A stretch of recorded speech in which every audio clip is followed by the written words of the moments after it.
The National Family Planning Board in Jamaica has reported that more women are now having less children. According to a survey they conducted in 2021, for the first time in over 50 years, the country's total fertility rate decreased below 2.1 and is now trending at 1.9, a figure understandably concerning to some, including Minister of Health and Wellness Dr. Christopher Tufton. But I actually believe this news may not be as bad as it seems, at least not for a moment. I share more on this episode of the Independent Report. It is, of course, alarming when compared to decades ago, for example, in the 70s, when it was about 4.5 births per females. It's just shocking to even think about how wide of a disparity that truly is as far as the figures lie. And that's why Dr. Christopher Tufton is so concerned. He's quoted as saying in 2022 that the ideal number of births per mother should be just about 2 or a little over 2. He goes on to say it means that we have a population that is almost net neutral and on the verge of declining, which he says will be detrimental to the economy. And I have to agree, whenever you have a country that year after year has a declining birth rate, naturally there will be some concern. And you would expect him, as the minister, to begin to educate the public as to how this can negatively impact the economy and other spheres of society. I totally get that. Nonetheless, I have to admit to you all that I did smile a bit when I first read the news that women in Jamaica are now having less children. And the reason I say that is not because I want our birth rate to be low every single year. It's not because I don't believe we should have children. It's not because I have some crazy feminist idea. No. It is simply because I believe that what this says is more women are now understanding the importance of planned parenthood. Oh, let me say it again. I really like the sound of it. Planned parenthood, a term that was not so popular back in the 20th century, an idea that not many subscribed to. Many of our grandmothers and many of our mothers had, what, 4, 5, 6, maybe even more children. And that was the norm of the day. And I totally get it. I mean, I'm not here to preach to any woman to say you should not have the amount of children you want. I mean, it is, of course, your individual responsibility and choice to reproduce. However, it is also a fact that Planned Parenthood is needed. Women are now understanding, it seems, that we have control over at least some aspect of the timing of our lives. Naturally, life will be life, and what I'm saying, when man a plan, God a wife, still we have a say as to who we have children with, but that's a topic for a different podcast, and also when we choose to have children. We guide that as well in our lives. And many women are told that, look here, have your pitney when you're in your early 20s, because when you're in your 30s, you will be able to relate to them and play with them and give them the best years of your life, as opposed to when you're in your 40s, when you're tired and you can't bother. That's the general notion that is told to women. Have your children when you're in your early 20s. But I believe that can do more harm than good. Nowadays, we're seeing women having their children later in life, in their late 20s, in their early 30s. Now, one of the reasons I believe having children too early can actually be detrimental to you, and it's interesting because a low birth rate is detrimental to the economy, but then having children too early and having too many children can be detrimental to you as a woman as well. And the reason I say that is because in your early 20s, you should be learning you. You should be, whether in school or starting your life as a working professional. Studies show that most of us don't even reach full maturity until we are 25 years of age. But yet, many have had children before age 25, which, as I said, I'm not here to shame anybody, so do not misinterpret what I'm saying. What I'm saying is that I believe it is better to have children a bit later, especially because when we have gained a few years in life, if we do life as best as we can, it would mean that we have maybe finished school. It would mean that we have a better control of our finances. It would mean that we are wiser women, able to make more informed decisions about who we do life with and where we do life and how we do life. And so to me, Planned Parenthood is really all about the mind. the more developed you are in your way of thinking, the better and wiser decisions you will make in life. It's just the natural order of things. And this next statement might rub some of you the wrong way, but as I go, children can indeed set you back. You know, it hurts to hear, but it's the truth. And it doesn't mean that we love them any less. It doesn't mean that you regret having children. It's just the reality. You are now taking care of another human being. Many of us are taking care of children and we're not even started to own ourselves yet. How that? Do you get what I'm saying? When you have a child, you have to understand that certain things that you want to do, you will have to put on the back burner. It is just what comes with it. It just is what it is. Yeah. And so the earlier you have a child, the less likely you will be, for example, to maybe start university on time if you want to go to university. The less likely you'll be to travel if you want to do some traveling. Yes, people do these both at the same time, have their children and they still go to school and they still travel. But we can't negate the fact that they tend to do it with some limitations.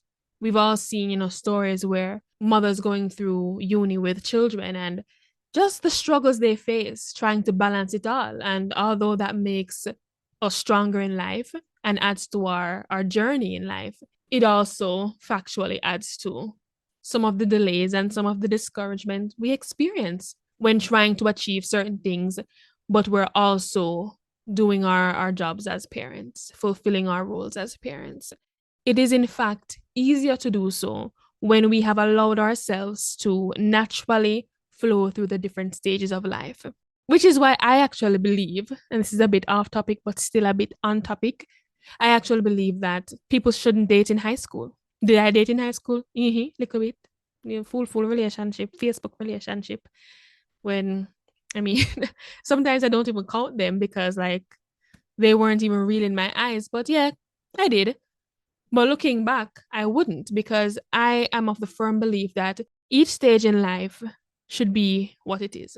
You go to school, primary level, secondary level, college, university, if that's the route you're taking. You step into the working world. All while you're doing this, your mind is still growing. You haven't even fully matured.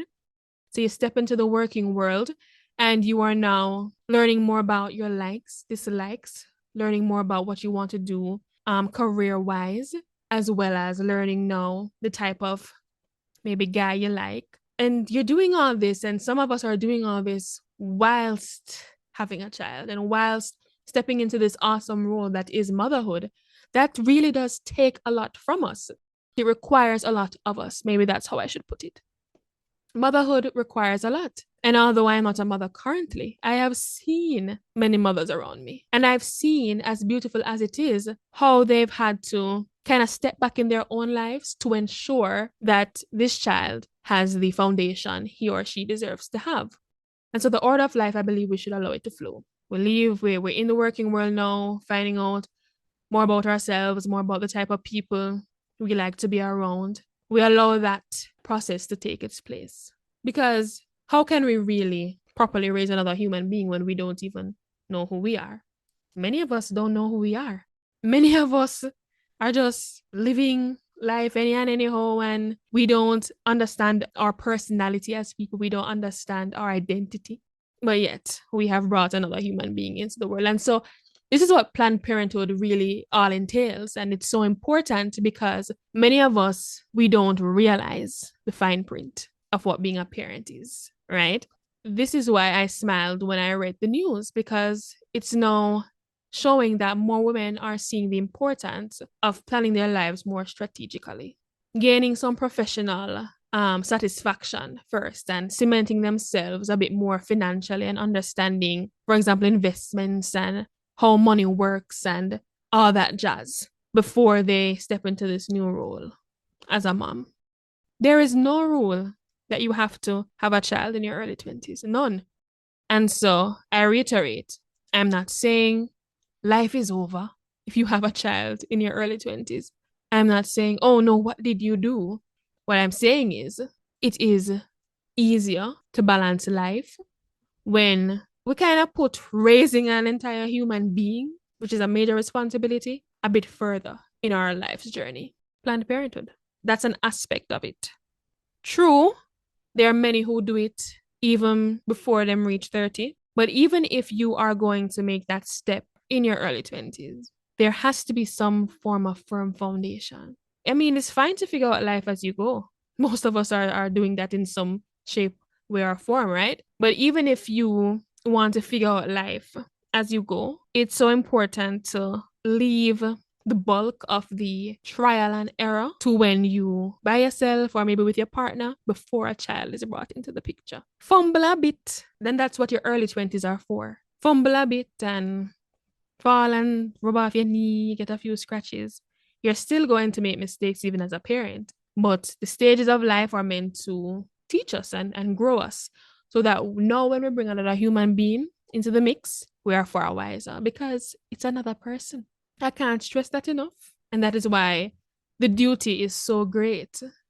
It is so great. Many of our moms and grandmas, when they had all the children they had years and decades ago, maybe as children, you saw how much they struggled because it was so many of you. And I think as Jamaicans too, because we are so used to struggling and overcoming, that we see it more as a medal of honor rather than something to learn from. Not because your parents struggle and overcome means you should fight the same battle or inherit the same struggle. We do glorify struggling, and come on, having a lot of children, especially if you may not be in a superb financial state, having a lot of children is struggling and is unnecessary pressure on you and the children, which is another aspect of Planned Parenthood. Planned Parenthood is not just that you're looking out for yourself. It is also for the best interest of the child, because whatever situation you have them in, that's what they're going to have to live through, at least until you get out of it. So this is why I did smile just for a moment when I read about this topic. It can't stay like this. We can't have a declining birth rate forever. But what we need is balance. So, two extremes, being on either extreme of the spectrum is not good, but a balance is what we need to find. And I believe that the balance will come. Even though Dr. Christopher Tufton is saying that the ideal is for women to have 2 or more children, I mean, if a woman wants to have one pitney, that is her choice. If she wants to have none, that's another topic that is very touchy, because I've seen online where so many persons, when a woman says she has chosen not to have children, she's being called selfish. And I am a bit bewildered by that, because how can you force someone to do something they don't want to do? Many persons, they not only believe they should tell a woman when to have a child, but they should tell a woman that she should have a child, even if she said she doesn't want to have a child. They believe, woman, it is your duty to reproduce. And yes, the Bible says be fruitful and multiply, but what if a woman doesn't want to have a child? What if she wants to spend her life with her husband or by herself, doing whatsoever it may be in her career? What if she doesn't want to have a child? I would love to hear your guys' views on that as well. Is a woman selfish if she has decided that she will not be having children? Or is it just her rightful choice? What are your thoughts on that? So yeah, Planned Parenthood is the theme for this podcast. There needs to be more of it. Separate and apart from the low birth rate, there needs to be more women who are thinking about the importance of timing their lives and being strategic in the different milestones of life. And through this, we are preparing ourselves to be better parents. A bit of preparation is always good. What's the term that says, if you fail to prepare, you've prepared to fail? I think it applies here too. So yes, comment below. If you're listening on YouTube, comment on Spotify. If you're listening on Spotify, comment on Patreon.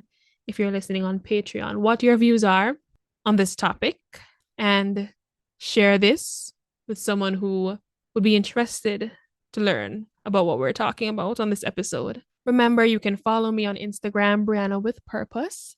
All the links that will keep you updated on the podcast and more are in my bio on my IG page. Okay. Also save this number 876-854-9989. Soon to come, that's where you'll be able to send your voice notes because I plan to, through WhatsApp, announce the topics beforehand so that those who have the WhatsApp number will be able to know what I'll be talking about on the upcoming episode and will be able to send a voice note with your views and opinions about that particular topic. And those voice notes will be played in the upcoming episode. So exciting, I know. So that's it for episode 2. Until next time, I'm Brianna Vernon, and this was the Independent Report.